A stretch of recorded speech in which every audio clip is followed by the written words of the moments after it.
keep typing. There we go. It's working now. Fantastic. Oh, Tapela means prayer. Wow. Wow, Strong. wow, wow. That is strong. Yes. So, good evening, everybody, ladies and gent. Thank you so much for joining tonight's session all about stress management and building resilience. And something I said, so Andre did like an impromptu Instagram live this evening, and I happened to just kind of walked on that street and like, oh, oops, and I got brought online. And something we said was, the question is not, do you get stressed? Mm. The question is, what do you do when? Because we're all gonna get stressed right now, and we talked about right now there's something in the atmosphere. Everywhere is tensed, either in the UK, in Nigeria, in Africa, wherever you might think of. There's a lot going on that people are quite stressed from, whether emotionally, mentally, financially. There is something going on that's making people tense. So it's not about whether you get stressed. It's about when you get stressed, what do you do about it? How do you manage it? And how do you build resilience in that situation as well? So thank you so much, and thanks to the National Lottery Community Fund for making this possible. Made for More. We were given grant to run 24 events this year, both in person, I know, right? In person and online as well. And God has been so good. It's been going well. This is our 11th one. Long way to go, but Wow. we're getting there. Our 11th one, which is amazing. It's been good feedback, good news, confirmation from everywhere. So God is so good. So thank you to National Lottery Community Fund. And thanks to all our speakers so far for tonight. Thanks to Andre for coming on board to teach us all things stress management and building resilience. I don't want to talk too much because what is teaching us tonight, you guys, we might go beyond 9. Let me just warn you right now. We may exceed 9, but I promise you will enjoy it because I've had a snippet about what's going to be talking about. And I'm like, I'm in for a good stuff tonight because I think I'm in that space where I need this as well. Just because I'm a Mm. founder of Made for More doesn't mean I don't get stressed. Even Made for More stresses me sometimes. Gosh. But that's just life, right? For some of you that don't know us, we are Made for More international organization, CIC, Community Interest Company. We're for women by women, and but we also accept male allies, which is why you have Andre here. Is a friend of organization, always coming through for us. So thank you so much. And all we're about is making sure women are fulfilled holistically in every areas of their lives, wherever that is, knowing that they're made for more and they step into that more, either in their career, in their business, in their faith, in their lifestyle, which covers well-being and financial freedom. So all these are pillars to make sure that our women are made for more holistically, not just in one area, but everywhere. So that's who we are and what we're about. And if you're interested in joining us after the event, please let us know. At the end, we're going to share some links so you can join us. You're more than welcome. It's completely free. You don't have to pay anything to enjoy all these benefits. So without further ado, I'd like to welcome Andre Bright, and I'm sure he will introduce himself as well. So welcome, guys. Let's give him a Hey. virtual round of applause. Woohoo! Woo-hoo. Yay! Yeah, Love it. indeed. Yeah, he Thank you has so energy for the much. world as well, just like me. Yeah, he's Always. good. That's what's up. And thank you so much for the intro. Yeah, so my name is Andre Bright. I'll talk a little bit about that in a second. One of the things, yes, I'm liking the emojis. One of the things I wanted to do to kick it off, and I'll probably do it again towards the end, is I was telling Mary on the live, I'm proud of this presentation I put together. So I've actually dropped the link for it in the chat. So later on, if you want to go through it again, if there's anything you missed, you can have a look at it as well, because we'll be going through it. I'll do it in such a way that it doesn't feel like we're rushing, but we're going to be moving. Because there's a few things I want to cover today. So I'm going to share screen real quick. I prefer, it's weird, like these days we do everything online, right? Yes. I do prefer being in person, but I'm trying to make this as kind of like interactive and as useful for you as possible. Hopefully you can see what's on screen. Yes. It should be okay. Perfect. All right. So stress management and building resilience. And one of the things I thought would be a good place to start is just identifying what those two mean, stress and resilience, just in general. Really, really short flyover view is that stress is a natural bodily function to when we are alerted to something that needs our attention. So back in the day, it might be like lion, tigers, bears, or oh my kind of thing. But nowadays it's more like meetings. It might be a conversation with someone that you're nervous about. It might be, you know, anything that can happen on a day-to-day, because a lot of the time we work within our mind as opposed to our physical bodies these days. So stressors, which are the things that are external, can happen from anywhere. And then the stresses, which is what's happening inside our bodies, how we react to that. And I'll break that down a little bit, but it's a natural bodily function. The reason why I'm mentioning that is that we tend to demonize stress when actually it's there for a reason. If we have too little of it, we're unmotivated. It's when we have too much of it that it becomes a problem, especially when it's unmanaged. Resilience is something that is a trigger word for people because we kind of feel like, oh, I don't want to have to be resilient because I don't want the problems and stuff. I just want peace. But resilience is not about the problem. It's about our bounce back rate. So it's what's the gap between the event and our recovery. And the idea is if you are, the more resilient you are, the shorter the gap between recovery. So if something happens, which happens to everybody, like Mary mentioned earlier, how quick before you're able to get back up? And it's not necessarily so you can get back up to do more work or anything like that. It's just how quick can you get back up in general. All right, so I just wanted to go through that before we get started. My name is Andre Bright. Like I said, there's a whole bunch of stuff which I'm not going to go into for now, but since Mary mentioned what Made for More do, especially with a focus on women, one of the things I'm really proud of as well is the Kairos Project, being an associate coach and facilitator for them.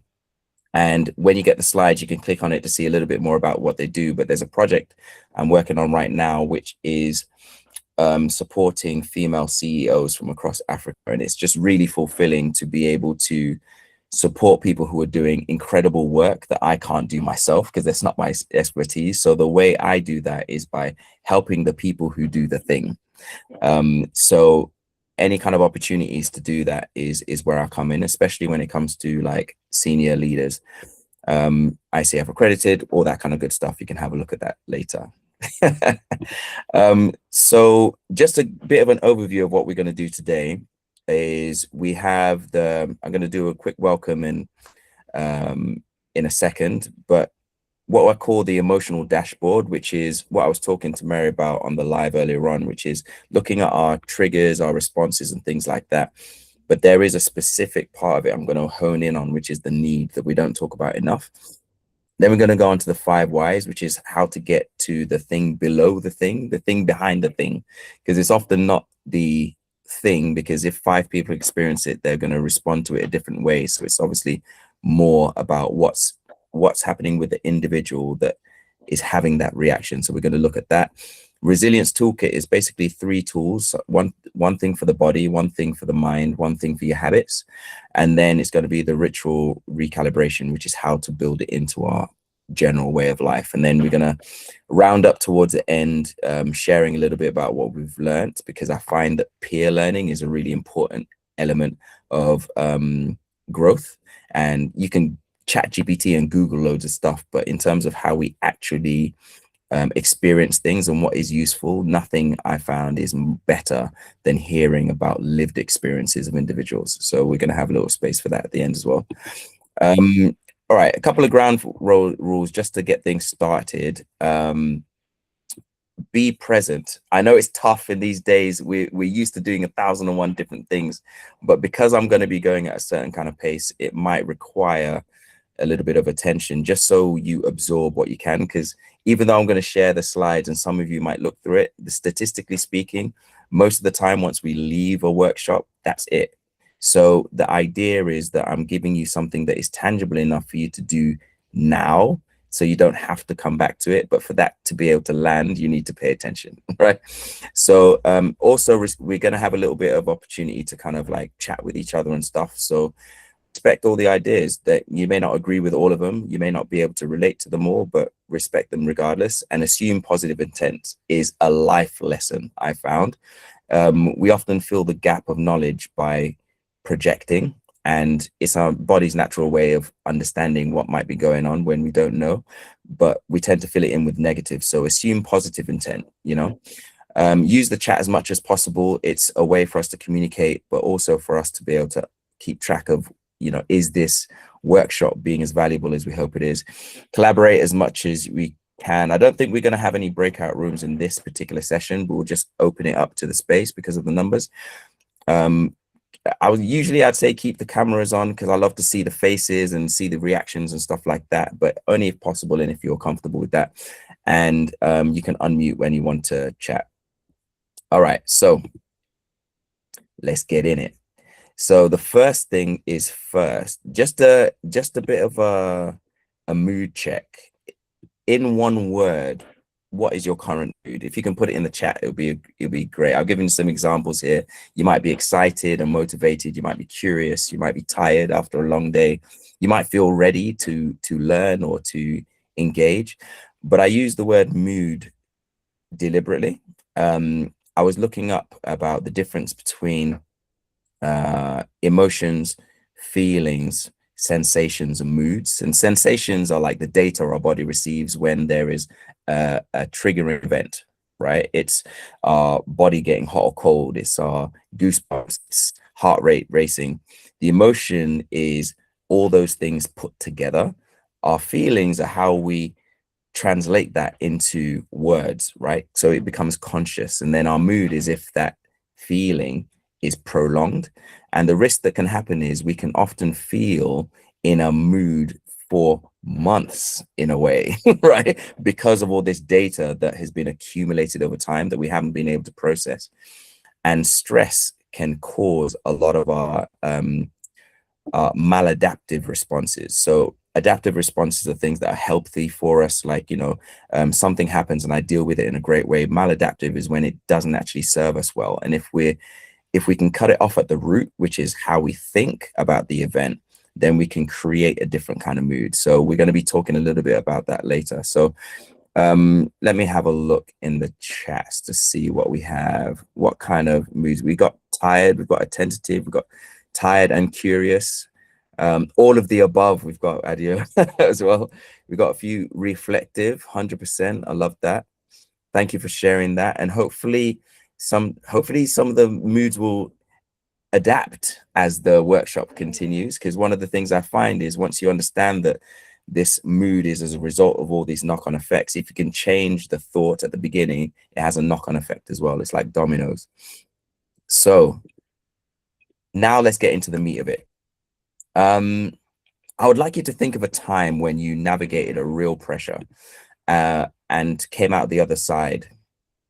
One of the things that I find in these kind of exercises is we often feel like the present is permanent and we're never going to feel anything different. This is how it's going to be forever. But we sometimes forget that we've actually gone through challenges before. So I'd like you to think about a time when you've navigated real pressure before and came out the other side and what got you through it. If you could share in the chats, that would be amazing. Think about a time where it was really difficult, but you managed to make it. What kind of things helped? Is it that there was a person, a place, or a thing? Is it that you felt a certain way and you felt capable? Is it that you locked yourself into this zone of attention and were able to tackle it? Is it that you got help from somebody? Is it that you read a specific book or you spent time with a specific person? What was it that helped you get through it? Tolu says, my faith, God, 100%. And sometimes it's good because we tend to feel like we need to be in control of everything. And sometimes you need to actually get rid of that feeling and put the control on something else, especially when something's not in our control. We can't control the past. We can't control the future. We can't control someone else's reaction. All we can control is ourselves, and the rest can be up to faith, right? I have faith that this is going to turn out in my favor. I have faith that this is going to happen, even if the data may not suggest it. We still need things like faith. We still need things like hope. We've got keeping focused and blocking out distractions, 100%, because distractions can take us away from what might be actually helping. And we'll talk a little bit later on about triggers, because if we're in a state of high alert, it kind of sounds, it kind of sounds like it's the opposite of what it should be, because high alert you'll think means that you're gathering all this data, but high alert actually means that our attention becomes really narrow. It's like a horse with blinkers on, so we actually miss some of the details. So if we get distractions, we miss even more. Determination, exactly, that's that intrinsic push to keep going. We've got navigating redundancy for the first time last year, and then delegating the situation to the right professionals to take the mental load and get me the best outcome. 100%. I love that, Folashade. So navigating redundancy is really difficult. A lot of people have having to navigate it, and it's a really big thing at the moment. We seem to be facing some financial collapse at the moment all over the world. Delegating the situation, and you said to the right professionals as well, which is really important. So it's not just to any professionals, it's to the right person for the job. And there's certain awareness and certain discernment to be able to know who the right person to turn to is in that. And then you mentioned mental load. I could talk about mental load all day, right? Because it's such a huge topic, and I actually talk about it a lot on my LinkedIn. So if there's a bit later on where you can connect with me there, if you scroll all the way down on my events, there is a whole hour I think I did on mental load and how it affects us. So I'm really glad you brought that up. And the best outcome, that one is actually interesting. Subliminal message here is that how do you define best? So I think this is something for all of us to consider when we're thinking about what is the best outcome. What is it that we want? We often don't define it properly enough, right? Like, what is the best outcome for me? Not just what's been told by media or told by a friend or family member. I know myself in this way. So knowing me, what is the best outcome I can hope for and want?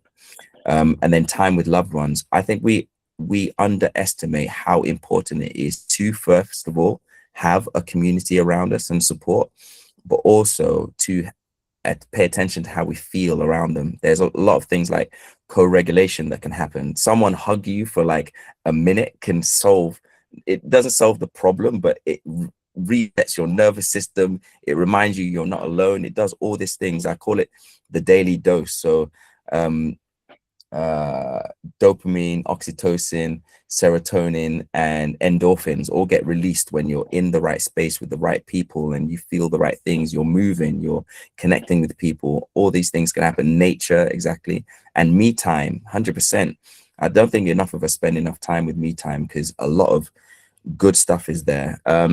I've been researching on mental load. I'll have a look on your LinkedIn. Definitely, please do, and give me feedback as well if there's anything I've missed, anything you want to know more about. Hugs heal deeper than we know. They really do. Definitely, Toby. Thank you for that. That's amazing. So now on to, thank you for sharing that as well. I think that was the live feedback I was kind of looking for.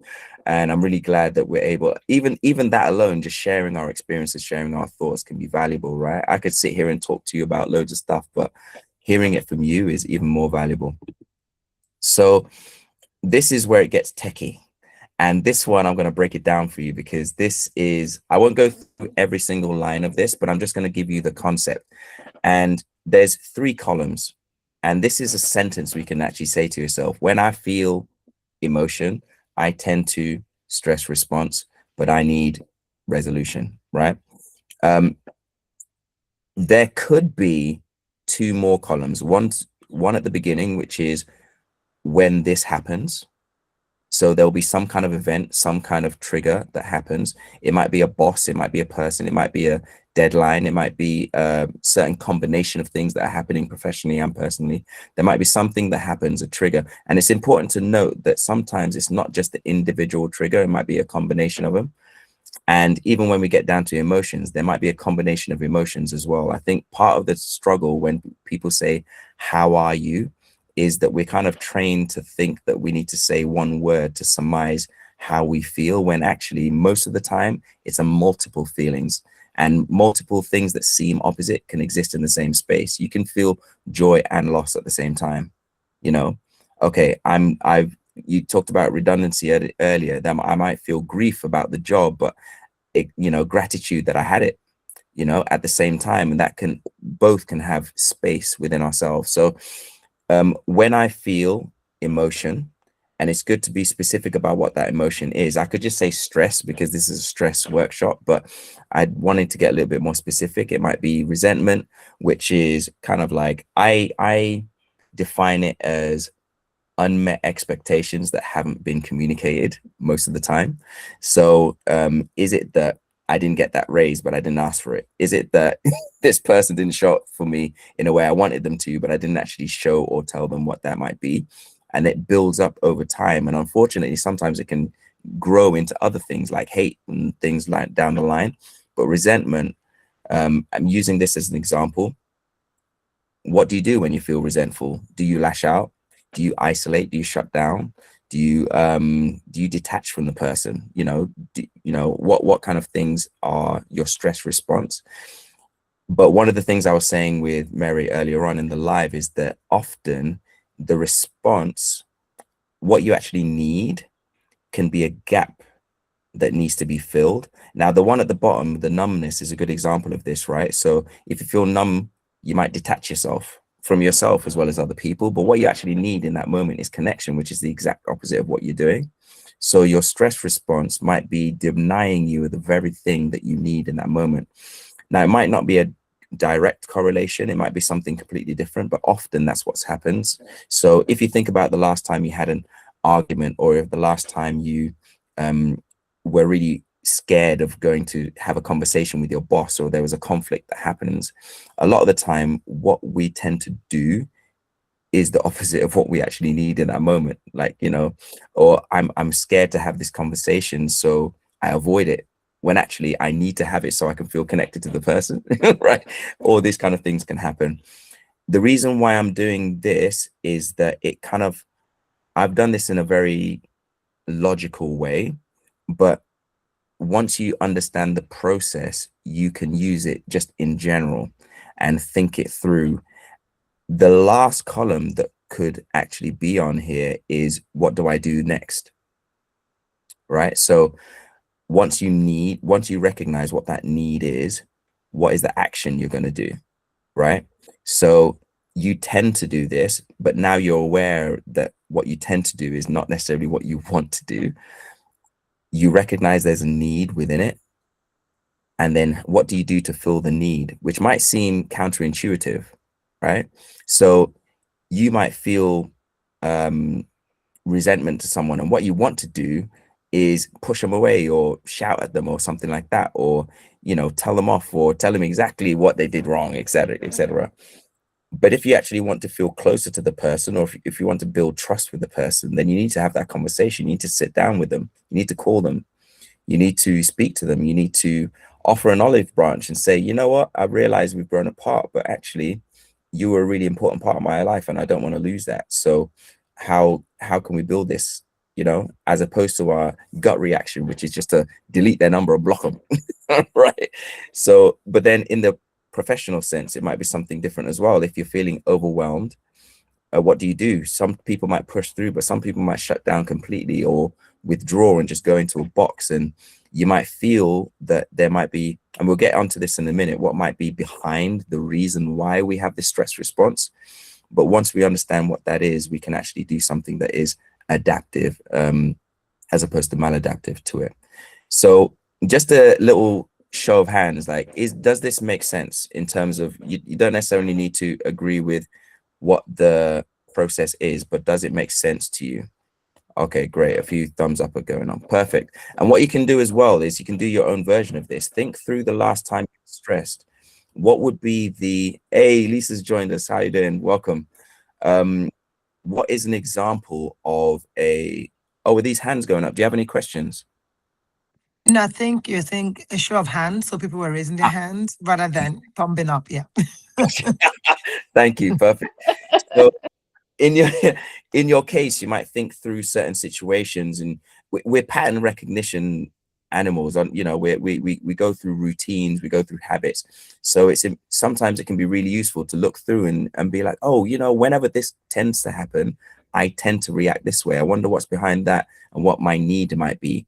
So and I used the example earlier on just because I found that to be such a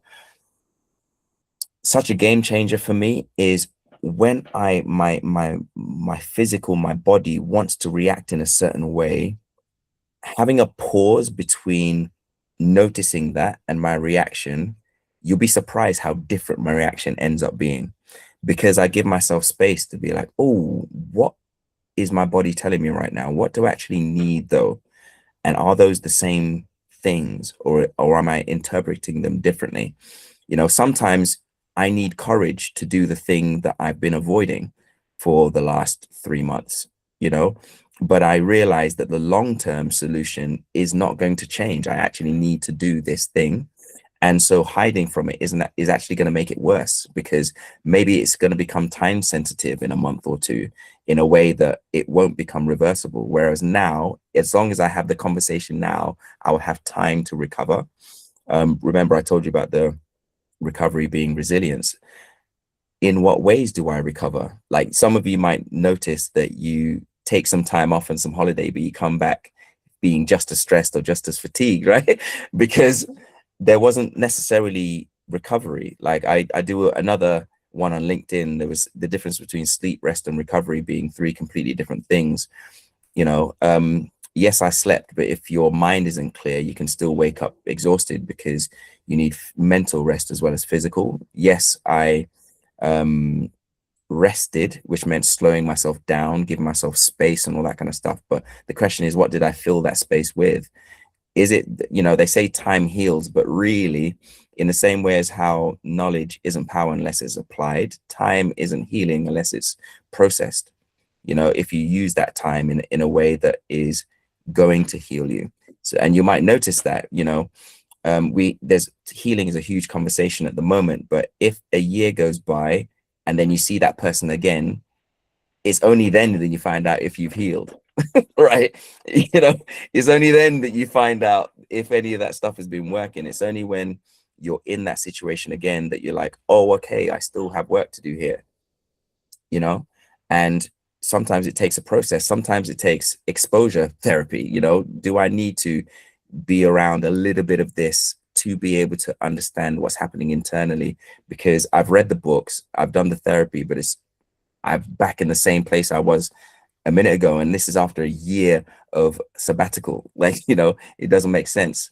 And I don't want to go into another job and bring the same responses that I had in my past job into the new one, because then I'm not dealing with anything. So it's understanding what our patterns are and what's behind them, which is the next part. But before I get to it, I just want to break down the bit on the right. Some of you might have read it already. Stress exists on a spectrum. Like, all of these things which are in the first column are on a spectrum, you know, and there's different ways we can illustrate that, but I won't go into that today.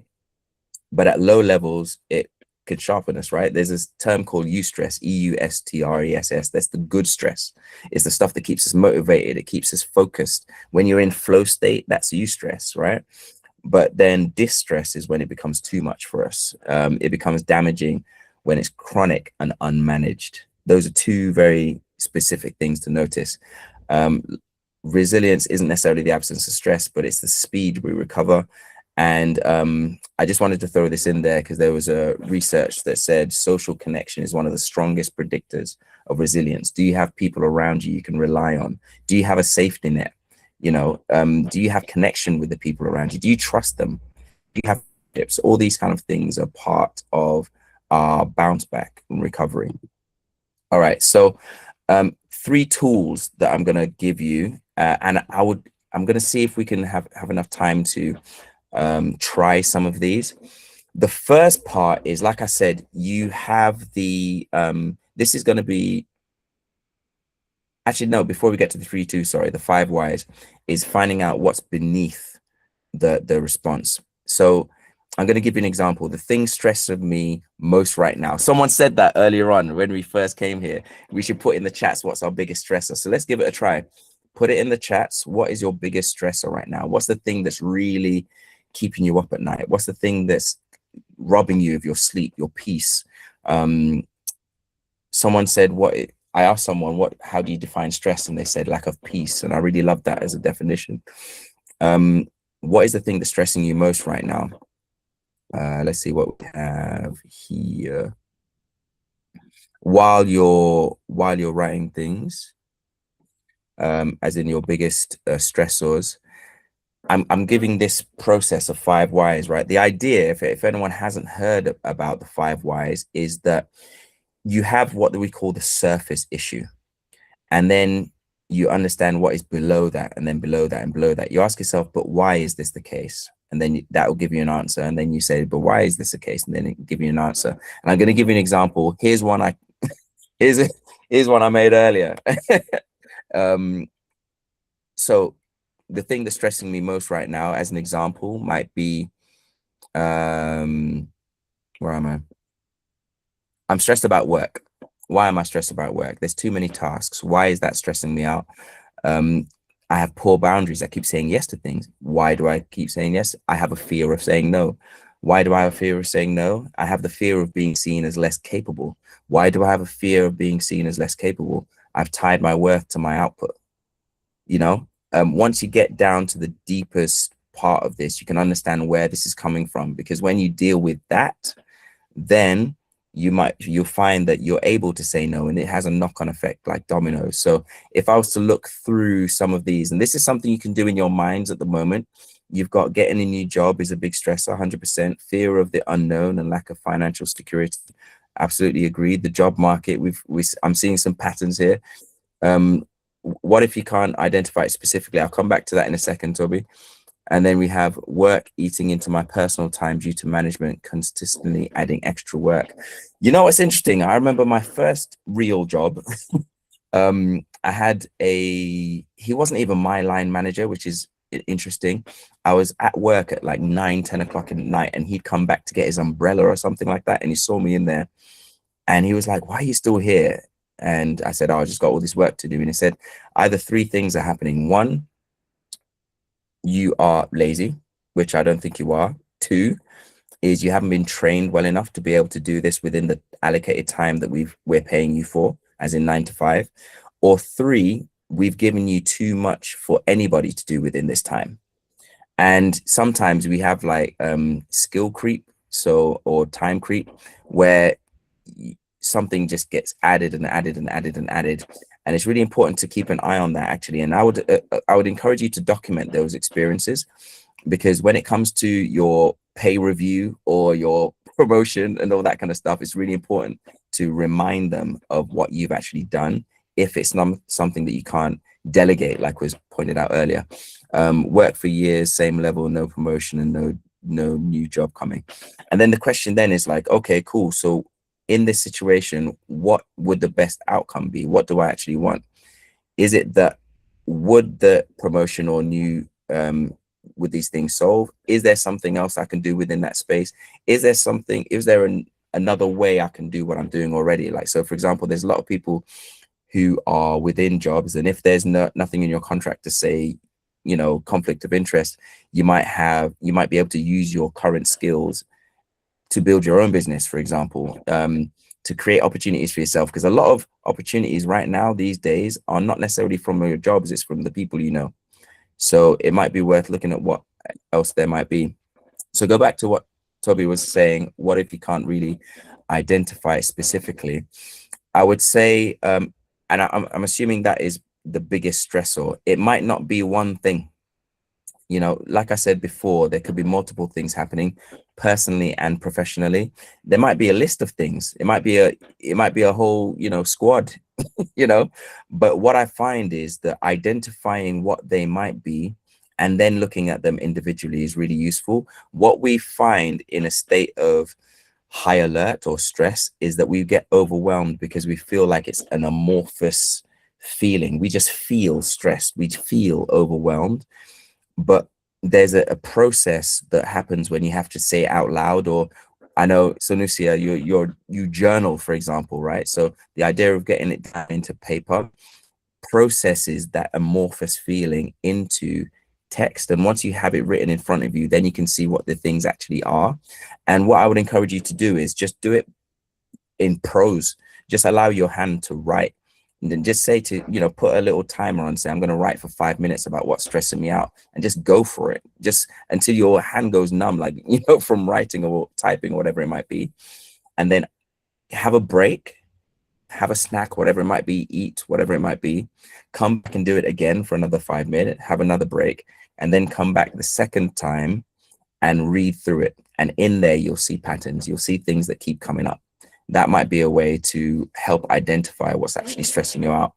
Because once you have maybe 3 or 4, you can put them into an order of what are the biggest, most important ones, and then start there. Because what we find is if there's something that is huge, and it may not be huge in terms of the size per se, but huge in terms of the emotional load. We mentioned mental load as well earlier on, right? We tend to procrastinate on things that we're just scared to do. And it might be a simple task, but we've put a lot of pressure on ourselves around it being right or perfect, for example. And so we keep pushing it off because we think that there's so much big knock-on effect. So it's just something to keep in mind. For example, if I'm starting a business, that might be a big thing, but actually the thing that I'm putting off is speaking to my first client, picking up the phone and making a phone call. You know, that might not be a big thing, but it feels big to me because I've never done it before. And so it's actually blocking my capacity to do other things. So once I get into the habit of doing that and I just send that message, you'll feel the relief and say, okay, I've done it now.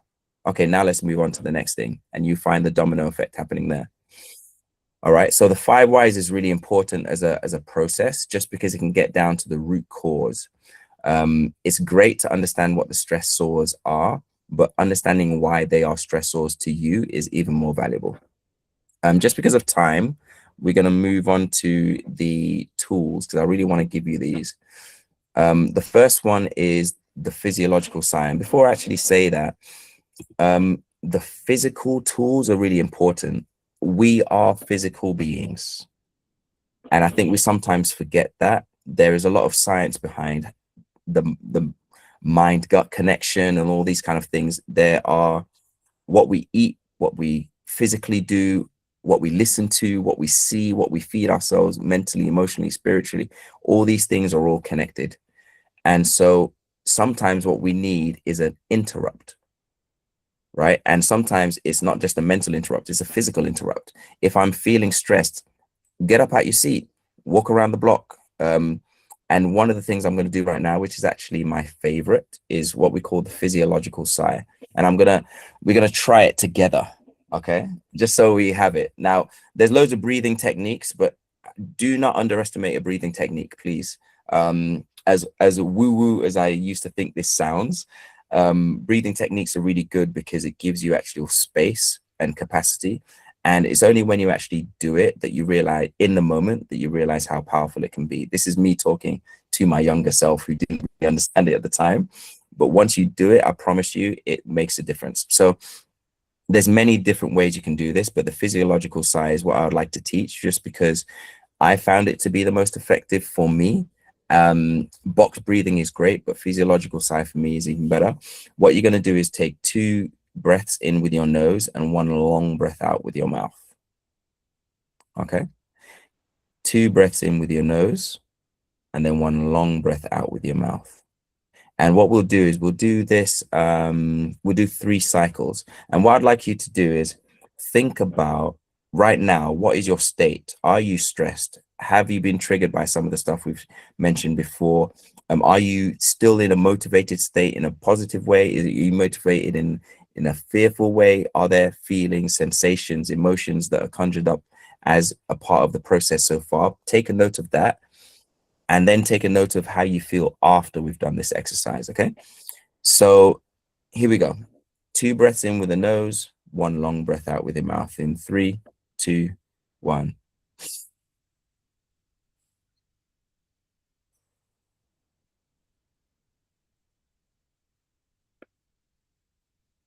Two more. 3, 2, 1.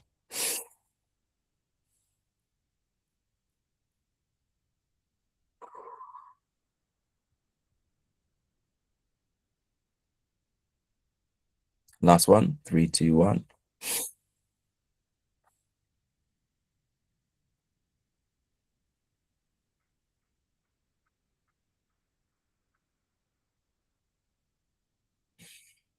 And then bring yourself back to a normal breathing.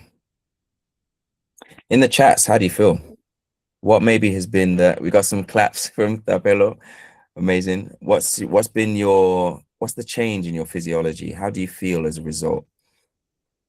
You can put that in the chat. So it'd be great to hear what you, if that helped, how that helped. You know, for me, sometimes I feel a little bit lightheaded, you know, like it's almost too effective. You know, sometimes it reduces my my heart rate, my physiology back to a different state. You know, if I'm in hyper arousal, which is like that stress response, my cortisol and adrenaline is on 100, and I'm like practically fidgeting. You know, I'm rubbing my hands and bouncing my leg and all that kind of stuff, and I'm feeling really hyper aroused in that sense.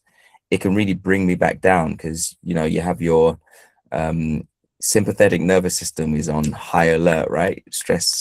Your stress responses are high, but then it can bring me down into my parasympathetic nervous system, which is the rest and digest. And I'm like, oh my gosh, okay, I feel much better now.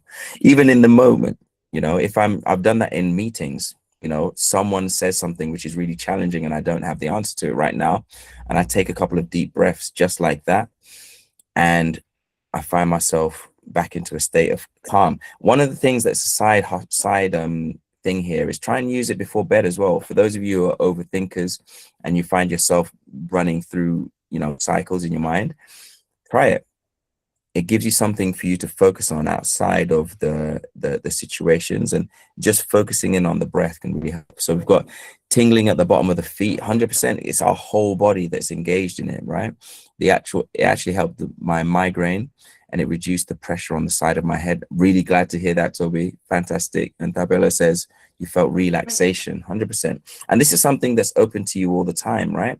Sometimes you may not have a park or a gym to run to, or you may not have the person you need in the room with you, but you'll always have your breath. Yeah, you'll always have your breath. You'll always have that. And what I find as well as another little little side thing is that in an argument, it really helps. If someone says something to you that triggers you or rubs you off the wrong way, take a breath. It does a few things. One, it gives them space to hear what they've just said, which can sometimes put the light on it. You know, they say a joke which might be a little bit rude. If they say if they interrupt you when you're in the middle of answering a question that they asked, if they, you know, shout across the room in a way that is, you know, really shocking to you, take a breath.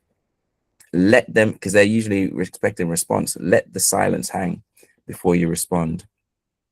All right, so the second tool I'm going to give you is cognitive, right, which is called the boundary script, is what I call it.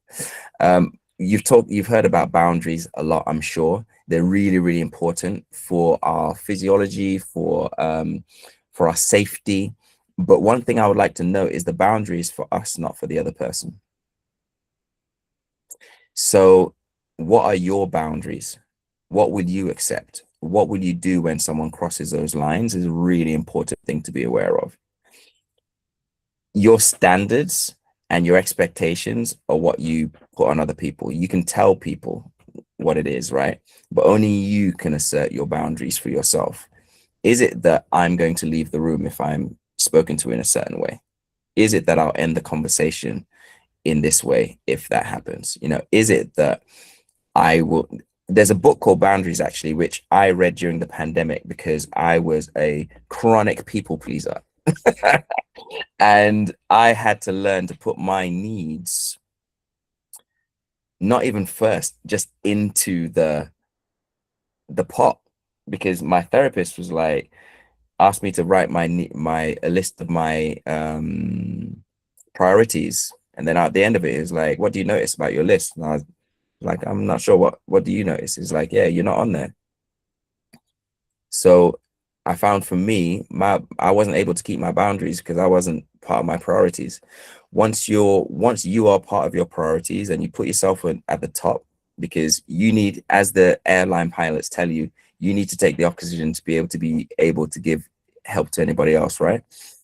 But as the book suggested in Boundaries, it's identifying what your boundaries are. There's actually a step before that, usually, is that your boundaries get crossed. And often that's how we find out where our boundaries are. is because someone crosses them, and it's often ourselves. We allowed someone to speak in a certain way and we didn't hold them up about it. You know, I said I was going to go home at this time. Why am I still here at 4 o'clock in the morning? You know, all these kind of things are my own boundaries, and I can't blame someone else for that. I could have left. I could have done X, Y, and Z, but I didn't. That's on me. I didn't hold my own boundaries. And by us keeping the boundaries to ourselves, other people learn how to treat us. Right? So the boundary script is thinking about a situation in your life where you consistently say yes when there's a part of you that wants to say no. Doesn't necessarily need to be a huge part, but there's something about this situation which doesn't feel quite aligned. But for whatever reason, I am not paying attention to that part, or I'm putting it aside, and I'm prioritizing this thing over my own feelings. What might those be? Just something to think for yourself. And just given the space, because I'm a coach in it, I actually love silence, right? So just asking the question, you'll be surprised how if you ask yourself a question, your brain is going to look for an answer, right? Which is why we have to be careful with the questions we ask ourselves. Am I worthy is a really challenging question to ask ourselves, because you're risking your mind finding an answer, yes or no. In what ways am I worthy is a much better question, right? When it comes to boundaries, the 3-part boundary script is basically when this happens, similar to the exercise we did earlier. When this situation happens, I feel emotion, so I need the request, right? So when I receive messages at 10 p.m., I feel anxious and I'm unable to switch off, so I need to respond the following morning. I have a podcast called What a Relief. It's on Spotify and Apple Podcasts and all that kind of good stuff. And one of my guests, was it? It's going to come to me. But one of the things he said was that nothing's going to change between now and the morning. Like, even if I was to email someone right now, no one's going to action it, right? So why am I still thinking about it at this time? It can wait till morning. A lot of the times we tell ourselves it won't. It happens to me when my friends or family invite me to events that I just go to support, even when the part of you says no. Absolutely. Yeah. And the thing is, going back to the 5 whys, the question then is like, why do we not maintain our boundaries? Use the 5 whys there as well. Think about that. Like, is it that there's a story behind it that we've told ourselves that may not actually be true? Like, oh, if I don't go to this thing, they'll think this of me. Will they? And if they do, so what? And as my mom would say, actually lean into those things sometimes. Like, what is the worst case scenario? And if it was to happen, what would I do as a result? Prepare for the worst and hope for the best. If this person would leave because I don't show up to their birthday party, am I really to them what I thought I was? Come and beat me in my house. Yeah, you better change those locks. I tell you that for free. So, think about those things as well. What is behind the boundaries? And one of the things as well I could have put on here, but I didn't, is reframing, is how we actually think, right? How do we look at a situation that influences the story we tell ourselves about the thing? Just because of time, I'm going to go on to the 3rd one here, is when we put all these things into action. I call this the recovery check. So like I said, resilience is about bounce back. It's about recovery. So I'm going to give you, it's not about, like I said, it's not about the crisis itself. It's not the thing that happened, but how and long it takes for us to recover from it. So one of the big things that I always lean on is recovery isn't a reward.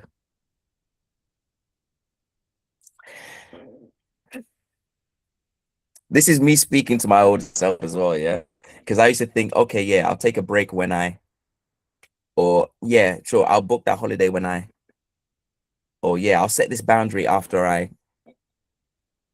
but we kind of put it as the carrot after the thing, when actually, if you think about athletes, for example, recovery is an actual part of the system for it to work, right? So you can't just be pushing weights constantly until failure and then do it again and again and again without giving yourself space for your muscles to actually recover, to grow, because otherwise your muscles will actually fail. You can't just drive in sixth gear to your destination because you'll ruin your engine. Like, rest is part of the process, and it's not something you have to earn. It's actually required for the whole system to function. Try talking without taking a breath.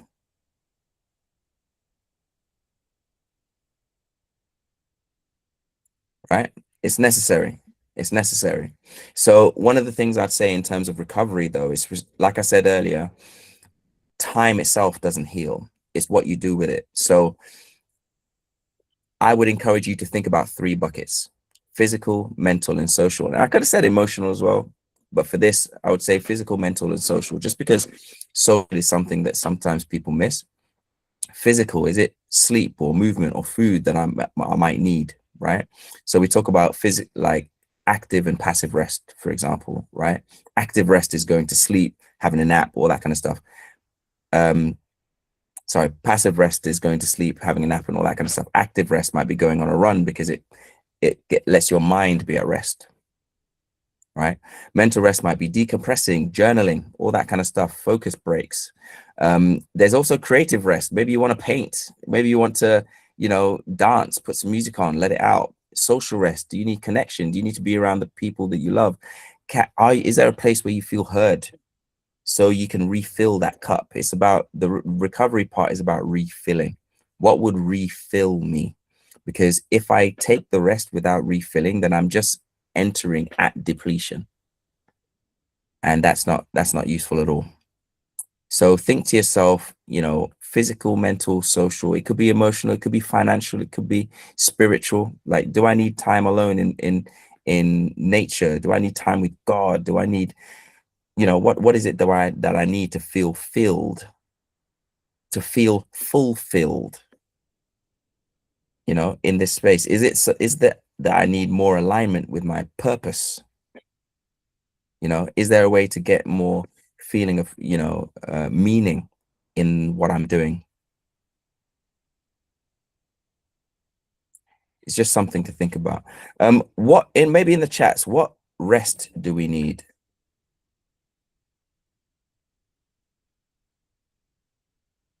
And actually, what will you do about it?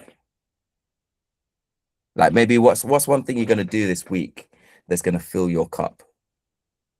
If you can put that in the chats, that would be great, because I think that would be a good way to commit to something, as a result of today.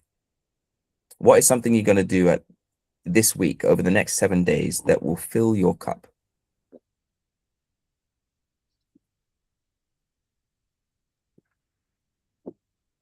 And you can put it in the chats.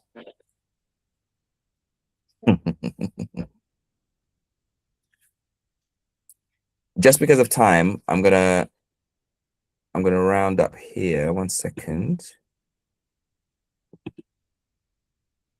And let's see what's going on in the room. I go for walks along my local beach. Local beach. Two of my favorite words. I go for walks along my local beach. That sounds divine.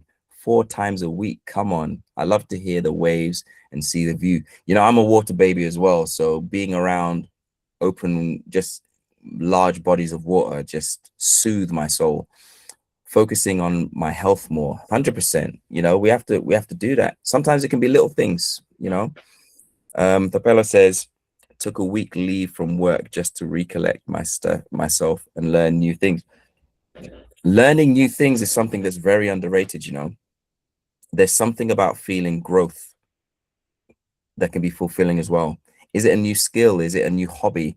Is there one thing I love about hobbies, by the way, because the difference for me between hobby and work is that there's no emphasis on outcome, which we really need in life sometimes. I think the older we get, the less we play, which is absent of, you know, attention and outcome as well. What do we do just for the heck of it? Just for the heck of it, you know, just because I want to, just because I love reading, just because I love coloring. During the pandemic, there was, I don't know if you saw that, there were a lot of coloring books for adults being developed because we need to go back to that creative element. Adult coloring books, 100%. Yeah. Love adult coloring books. New skills. Yeah. Is it that I want to learn to skip? You know, is that I want to learn to how to cook my favorite dish? You know, cassava leaves, by the way, if anybody wants to cook me anything, you know, just send it my way. You know, what might it be? You know, yesterday I had a friend of mine's birthday and they put on grill. I did not tell them that I've never done the barbecue grill before, but I Googled it while I was there, like, you know, but I was like, okay, cool. Stoke the fire, you know, keep it a certain heat, make sure it's cooked all the way through. How do you test it? All that kind of stuff. And it felt amazing being able to be of service to people. For me, that's another thing that fills my cup, is being of service to people. And it was beautiful being of service to people around food and seeing their faces bite into a burger and be like, I'm like, yeah, I did that, you know. So, you know, what is it that you can do in terms of new skills? And I'm loving the laughs happening, because laugh brings endorphins and stuff to the surface as well. And when we get stressed, I did one of my first programs that I delivered was the Joyful Executive, it was called. And it was about how to bring joy back into our lives. I feed the homeless once a month, 100% purpose and giving. Giving is one. You know, we talk about gratitude a lot, but giving in general, like if we're in a space where we have the capacity to give, and we do, we often get back just as much as we give, if not more, you know. Loving the room, by the way. I'm just conscious of time. We've come to 1 o'clock and we've actually gone 1 o'clock, 9 o'clock. You know, can you imagine? We've gone till morning. Yeah. So it's been a pleasure speaking to you all. There's actually I'll see if I can put it in the chats again for people who might have missed it at the beginning. But this is the link to the slides, and you can have a look at that. You can see there's a couple of other things as well that we didn't get time for today, but you can have a look at it and go through it, because I think it's really important. If there's one thing for you to take away from today, is self-awareness of our patterns. And you have been given the tools of how to treat them if they are maladaptive. If there's something that is finding ourselves in this cycle, which is getting us further and further away from where we want to be, take a break, do the physiological sigh, and then get into that state of, okay, how are we going to tackle this? What are we going to do about it? And just in a kind of like compassion way, just know that if there is something that has been a pattern, it might take time to break it sustainably. It's going to feel weird doing something different. Okay, I tend to have anger, which causes me a lot of stress. Now deciding to respond differently so that I can relieve myself of the pressure of the weight of the anger, because it's only me that really gets hurt by that, is going to feel weird to not respond to this and not, you know, feel like I need to, you know, attain justice. It's going to feel weird not, you know, responding to that person in a certain way. It's going to feel weird having someone raise their voice to me and me speaking actually quite quietly. But I promise you, that's something that I use as a tool as well. If someone shouts at me, just being like, you know, I've noticed that you're raising your voice right now. What's behind that? You know. Anyway, I'll be able to talk about this stuff all night. You're gonna have to unplug me. So thank you, everyone. Yay, guys, come on. You know what, if you want to hear Bright even spend longer, meet him in person, our celebrity, you need to come to Limitless Conference. He's gonna be there. I cannot wait for that. October. Yes, October here will come. But honestly, I want to thank you so much, everybody that's still here. one word for the session in the chat, please. Just one word. If you want to add a sentence, it's okay too. But one word would be great. Thank you so much. I've learned a great deal. There's always something new when you speak, Andre. So thank you. It has been really, really phenomenal. Thank- And you're right to be proud of the slide deck. No, Absolutely. that is really good. So I can't wait for what you're gonna bring in October now. Just you being physical in the room as well. And one thing Andrew asked me about October event is he said, can we move around? Like, so you guys come prepared for October. It's gonna be powerful, it's gonna be amazing. I'm loving the responses in the chat. We've got things like helpful, refreshing, good stuff, insightful, powerful, valuable. What's picking my swim session for? Oh, look at that. Look I at love that. that. Thank you so much. We're so grateful to each and every one of you for joining tonight. It's been fantastic. Even me, I'm saying it honestly, and I'm going to take some things. I'm going to journal. I need to decompress my mental load, so I need to do all of that just to relieve the stress on my head in my head. But thank you. So before we go, we've got a feedback that I would like you guys to feel for us, and I'm sure that Andrews would like to hear how we can do better. We're always looking for ways to grow, to develop, to be better. So please, I've put a link there. You can click on it and just help us feel it, how we can do better as an organization, and of something for Andre. It doesn't have to be how he can do better. Even just to say thank you to him, and what you're taking away from the session. So please to share and talking. If you like, this month is a month of well-being because our next event this month, but this is in person in Manchester, is all about well-being and self-care strategies for working women. Love it. Well-being and self-care strategies for working women. Like, I did mention, and this is a link to it. I did mention before that Made for More organization is all about holistically raising women to step into their more. You cannot step in your more if you're not looking after yourself, if you're not whole within yourself, which is why all this talk about stress management, building resilience, well-being, self-care. This is why we can teach you about how to get promotion in work, how to land the next in your business. But if you're not in good health, mentally, physically, spiritually, whatever, then it won't. And then you just work for nothing. Because when it's time to enjoy the big money, your health is not there. Your health fails you. And health doesn't just be physically only, mentally as well. So this is why we take it so seriously at Made for More, looking after ourselves holistically.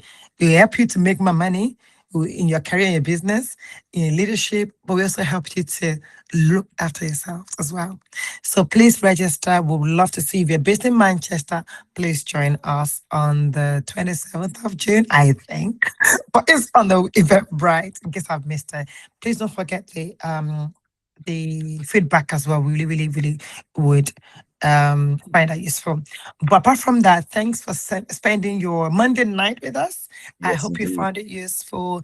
And until next month, we have another webinar, the first Monday in July, 6th of July webinar next month. But you get information, don't worry. True. I thank you. Or even on Eventbrite, you see all our events coming up anyway.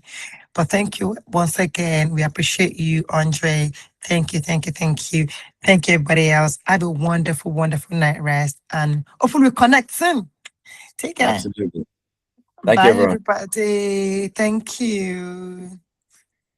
Beep, beep, beep, beep, beep, beep.